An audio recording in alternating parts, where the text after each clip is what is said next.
आप देख रहे हैं द एस्केप फाइल्स। आज की कहानी का शीर्षक है रामगढ़ के कंगन की खौफनाक पहेली। एक बार की बात है, एक लड़की थी जिसका नाम कमला था। कमला 15 साल की लड़की है जो छुट्टियों में अपने गांव दादा दादी के घर घूमने जाती है। कमला जब अपनी दादी के घर पहुंचती है तो उसके दादा दादी अपनी पोती से मिलकर बहुत खुश होते हैं, पर यह बात किसी को नहीं पता थी कि जल्द ही इनकी इस खुशी पर ग्रहण लगने वाला है। कमला का कुछ दिन तो उसके गांव में बहुत अच्छे से बीता। फिर एक दिन कमला अपनी सहेलियों के साथ गांव के बगीचे में खेल रही थी। कमला खेलते खेलते आम के पेड़ को देखती है। उसके बाद वो अपनी सहेलियों से कहती है, चलो ना आम तोड़ते हैं। कमला ढेले से आम को तोड़ने की कोशिश करती है और उसका ढेला आम पर लग भी जाता है, जिससे आम गिर जाता है। पर आम गिरते ही थोड़ी दूर मिट्टी में दबे एक पोटली के पास चला जाता है। कमला जब आम लेने वहां पहुंचती है तो उसे पोटली का थोड़ा हिस्सा उसे दिखाई देता है। वह सोचती है कि क्या है ये सोचकर वो पोटली बाहर निकल लेती है। उस पोटली को खोलकर देखती है तो उसमें कंगन मिलते हैं जो बहुत पुराने दिख रहे होते हैं। कमला को तो पता भी नहीं था कि कंगन उसकी जिंदगी का सबसे भयानक हिस्सा बनने वाला है। वो कंगन उसे अपने ओर आकर्षित कर लेता है, जिसकी वजह से वो उस कंगन में अपने घर लेकर चली जाती है।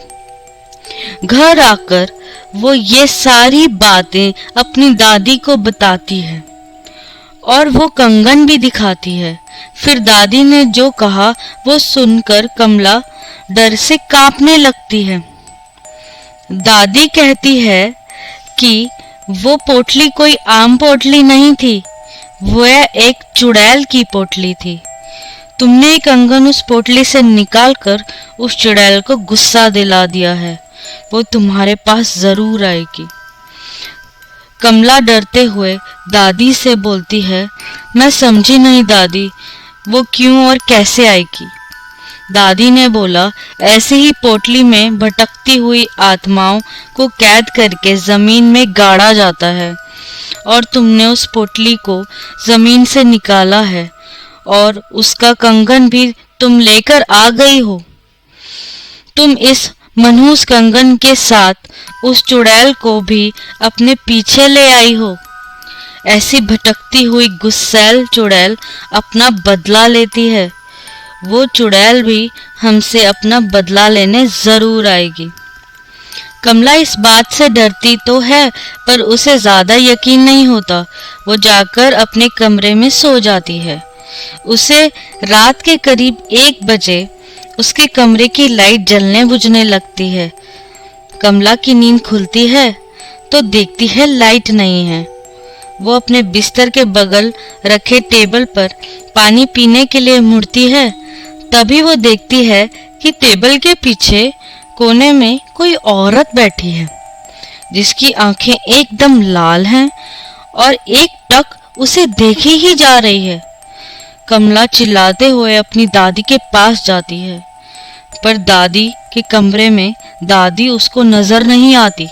वो बरामदे में जाती है तो दादी उसके जमीन पर गिरी मिलती है। कमला अपनी दादा को खोजने लग जाती है, पर उसके दादा उसे कहीं नजर नहीं आते।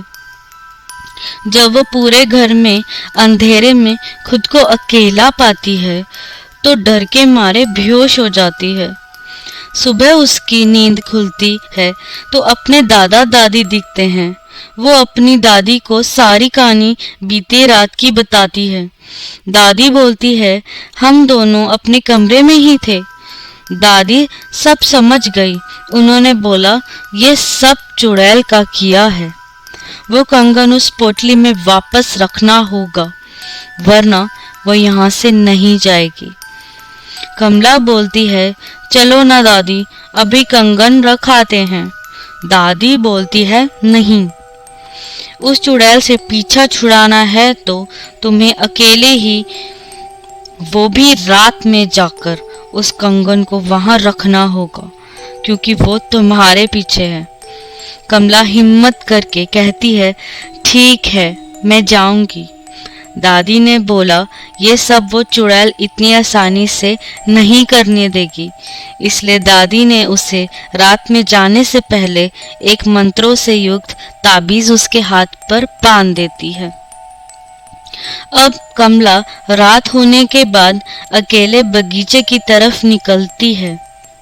थोड़ी देर बाद उसे किसी के रोने की आवाज सुनाई देती है, पर दादी ने कहा था वह चुड़ैल तुम्हें अपनी तरफ आकर्षित करेगी। तुम उसकी तरफ ध्यान मत देना, वरना वो तुझे अपने कब्जे में कर लेगी। एक बार उसने तुम्हें अपने कब्जे में कर लिया तो फिर कोई कुछ नहीं कर पाएगा, वो तुम्हें मार भी सकती है। कमला इस बात का ध्यान रखते हुए ईयरफोन लगा लेती है और गाना सुनते हुए चलने लगती है। तभी कुछ दूर जाने पर उसका मोबाइल काम करना बंद कर देता है। फिर भी वो चलती रहती है और उस पोटली के पास पहुंच जाती है। तभी उसे महसूस होता है कि पीछे कोई खड़ा है, पर दादी ने कहा था उसकी तरफ मत देखना, तो वो नहीं देखती है और डर की वजह से वो पसीने से लथपथ हो जाती है। फिर वो हिम्मत करते हुए उस पोटली को खोलकर उसमें कंगन रखती है और जमीन में गाड़ देती है और आंख बंद करके बहुत तेजी से वहां से भागती है। सीधे अपने घर आकर ही रुकती है। चुड़ैल से तो उसका पीछा छूट जाता है, पर वो इतनी डर जाती है कि दूसरे दिन ही वापस शहर अपने मम्मी पापा के पास चली जाती है। कमला की जिंदगी का वो खौफनाक हिस्सा जिससे वो आज भी सोचने पर डर जाती है। तो दोस्तों, कैसी लगी ये कहानी? ऐसी ही और सच्ची घटना सुनने के लिए देखते रहिए और सुनते रहिए द एस्केप फाइल्स। और हाँ, सब्सक्राइब करना मत भूलना।